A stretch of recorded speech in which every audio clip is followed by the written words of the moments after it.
इस वक्त की सबसे बड़ी खबर, सबसे बड़ी बिग ब्रेकिंग न्यूज निकल कर आ चुकी है चीन को लेकर के, जहां इस वक्त की सबसे बड़ी घटना अब तक की सामने आ चुकी है। जी हां, चीन के मध्य प्रांत में एक बार फिर से तबाही का दौर शुरू हो चुका है और ये चीन के मध्य प्रांत से लगातार चीन के पश्चिमी क्षेत्र की तरफ अब बढ़ना शुरू हो चुका है। चीन के पश्चिमी क्षेत्र में भी इस वक्त भयंकर तबाही को लेकर के खबर आनी शुरू हो चुकी है। तकरीबन पश्चिमी क्षेत्र के 7 से 8 प्रांत इसकी चपेट में अब तक आ चुके हैं और जो अनुमान लगाया जा रहा है, माना ये जा रहा है कि पूरा चीन अब इसकी चपेट में आने वाला है, यानी कि चीन का कोई भी भाग इस तबाही से नहीं बचने वाला है। जो इस वक्त खबरें, तस्वीरें चीन से सामने आ रही हैं, बेहद भयावह स्थिति चीन में बन चुकी है। लगातार तस्वीरें, लगातार लाइव अपडेट इस वक्त आ रही है। कई बिल्डिंगें पूरी तरह से घटना के दौरान चीन में ध्वस्त होती हुई दिखाई दे रही हैं। जो हालात चीन में बन रहे हैं, तेज बारिश के साथ भयंकर तूफानी हवाएं, चीन में एक बार फिर से टाइफून ने जोरदार दस्तक दी है और इसको लेकर के वैज्ञानिकों ने जो अनुमान लगाया है, जो जानकारी दी है, वो इससे भी कहीं ज्यादा हैरान करने वाला है। क्या कहा है वैज्ञानिकों ने, साथ साथ क्या स्थिति इस वक्त चीन में बन रही है, बताएंगे आपको इस वीडियो में, साथ ही इसका दृश्य भी दिखाएंगे। तो चैनल पर बने रहिएगा,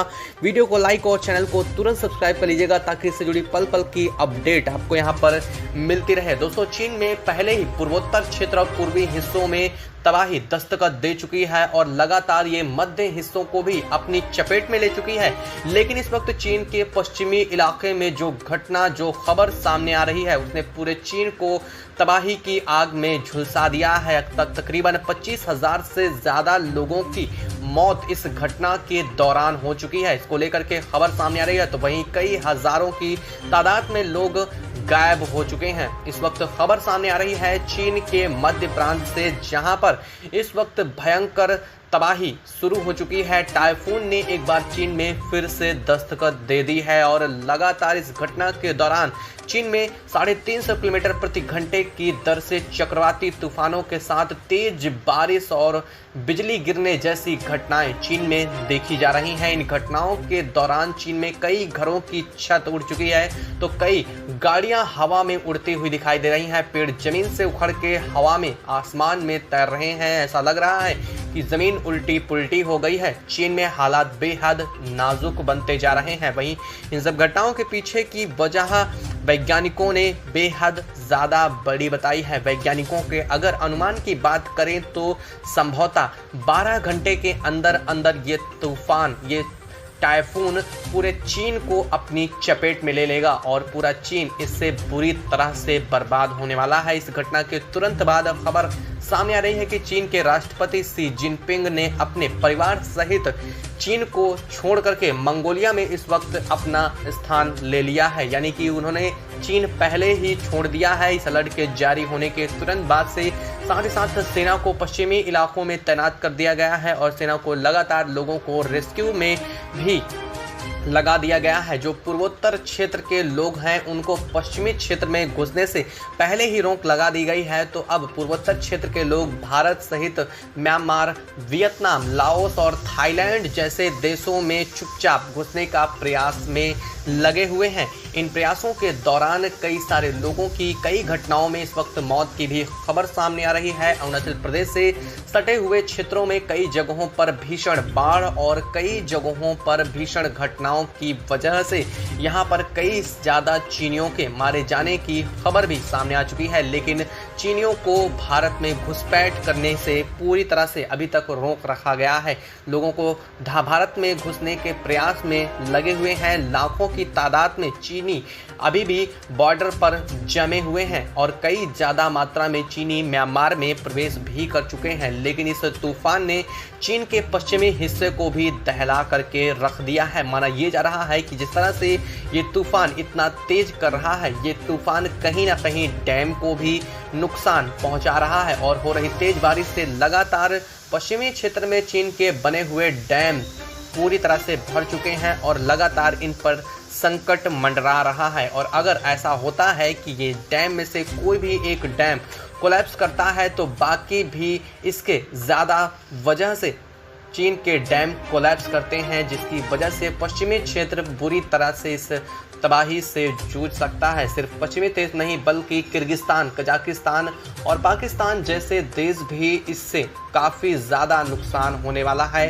अफगानिस्तान जो कि चीन से सीमा साझा करता है वो भी इससे काफ़ी ज़्यादा हताहत हो सकता है। वहीं भारत में इसको लेकर के कोई बड़ी खबर नहीं आ रही है।